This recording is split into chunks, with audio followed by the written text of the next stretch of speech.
ತಮಿಳಿನಿಂದ ಕಮಲಾಸನ್ ಕರ್ನಾಟಕ ಇತಿಹಾಸ ತಿಳಿದೆ ತಮಿಳಿನಿಂದ ಕನ್ನಡ ಬಂದಿ ಅಂತ ಹೇಳ್ತಾ ಇದ್ದಾನೆ.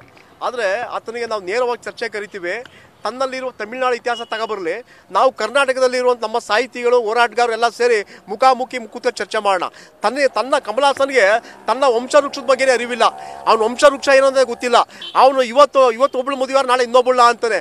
ಅಂತ ಒಬ್ಬ ಪಾಪಿ ಇವತ್ತು ಕನ್ನಡದ ಬಗ್ಗೆ ಏನೋ ಮಾತಾಡ್ತಾ ಇದ್ದಾನೆ. ಆತನಿಗೆ ಹೇಳೋದು ಇಷ್ಟ, ಕ್ರಿಸ್ತಶಕ 450ರಲ್ಲಿ ಅಲ್ಮಡಿ ಶಾಸನ ಬಂದಿದೆ ನಮ್ಮದು. ಕ್ರಿಸ್ತಶಕ 850ರಲ್ಲಿ ಕವಿರಾಜ ಮಾರ್ಗ ಅಂತ ಗ್ರಂಥವನ್ನು ನಾವು ಬರೆದಿದ್ದೇವೆ. ಅದಲ್ಲದೆ ಕದಮ ಅಂತವರೆಲ್ಲ ಈ ಕನ್ನಡ ಲಿಪಿಯನ್ನು ಮಾಡಿದ್ದಾರೆ.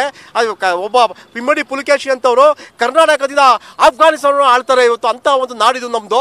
ನಿಮ್ಮಲ್ಲಿ ಇರುವಂಥ ಪದಗಳನ್ನ ಕನ್ನಡ ಪದಗಳು ತಗೊಂಡಿದ್ದೀರಿ. ನಿಮಗೆ ದಾನ ಉಪಯೋಗಿಸಕ್ಕೆ ಬರಲ್ಲ. ದೇವರ ಮಗನಾಗಿ ತೇವರ ಮಗನ ಅಂತೀರಿ ನೀವು. ಅಂಥದ್ದು ಪದಗಳೇ ಇಲ್ಲ ನಿಮ್ಮಲ್ಲಿ. ನಮ್ಮ ಹತ್ರ ಇರೋ ಪದಗಳು ಆ ಇಂದ ಜ್ಞಾವರ್ಗಸು ಇದೆ ನಮ್ಮಲ್ಲಿ. ನಿಮ್ಮ ಹತ್ರ ಇರೋದು ಎಷ್ಟು ಪದಗಳಿವೆ ನಿಮ್ಮಲ್ಲಿ? ಅದು ದಯವಿಟ್ಟು ನಾನು ಸರ್ಕಾರ ಇದು ಚಲನಚಿತ್ರ ವಾಣಿಜ್ಯ ಮಂಡಳಿ ಇಷ್ಟೇ ನಾನು ಹೇಳೋದಕ್ಕೆ ಇಷ್ಟಪಡೋದು, ದಯವಿಟ್ಟು ಯಾವುದೇ ಕಾರಣಕ್ಕೂ ಕಮಲಾಸನ್ ಚಿತ್ರ ಬಿಡುಗಡೆ ಮಾಡಬೇಡಿ. ಕರ್ನಾಟಕ ಸರ್ಕಾರಕ್ಕೆ ಮುಖ್ಯಮಂತ್ರಿಯವರು ಹೇಳಿದ ಇಷ್ಟ, ನಾನು ದಯವಿಟ್ಟು ಆತನ ಚಿತ್ರನ ಬ್ಯಾನ್ ಮಾಡಿ ಆತ ಬಂದು ಕ್ಷಮೆ ಕೇಳಬೇಕು. ಕ್ಷಮೆಯನ್ನು ಕೇಳೋಣ ಅಂತ ಸರ್ವಾಧಿಕಾರಿ ಧೋರಣೆ ತೋರಿಸ್ತಾ ಇದ್ದಾನೆ ಅಂದರೆ ಆತನ ಮೇಲೆ ಎಷ್ಟು ಇದಿರಬೇಕು. ಇವತ್ತು ಆತ ಕೋಟ್ಯಾಂತರ ಅಭಿಮಾನಿಗಳು ಕರ್ನಾಟಕದಲ್ಲಿ ಇದ್ದಾರೆ. ತಮಿಳಿನಲ್ಲಿ ಓಡಿದ ಸಿನಿಮಾಗಳು ಕರ್ನಾಟಕದಲ್ಲಿ ಓಡಿದೆ. ಇಷ್ಟೆಲ್ಲ ಎತ್ಕೊಂಡು ಅವನು ಕನ್ನಡದ ಋಣ ತೀರಿಸಬೇಕೇ ಹೊರತು ಅವನು ಕನ್ನಡದ ವಿರುದ್ಧ ಮಾತಾಡಬಾರ್ದು. ಅವತ್ತೇನೋ ನಮ್ಮ ನಟ ಶಿವರಾಜ್ ಕುಮಾರ್ ಅವರಲ್ಲಿ ಇದ್ರು, ಆದರೆ ಆ ಸಮಯದಲ್ಲಿ ಏನು ಮಾತಾಡಬೇಕು ಅಂತ ಅವ್ರು ಗೊತ್ತಾಗಲಿಲ್ಲ. ಅವ್ರು ಅನಾರೋಗ್ಯ ಇತ್ತು. ಬಟ್ ಆಮೇಲೆ ಅವ್ರು ಮಾತಾಡಬೇಕಾದ್ರೆ ಮಾತಾಡಲಿಲ್ಲ.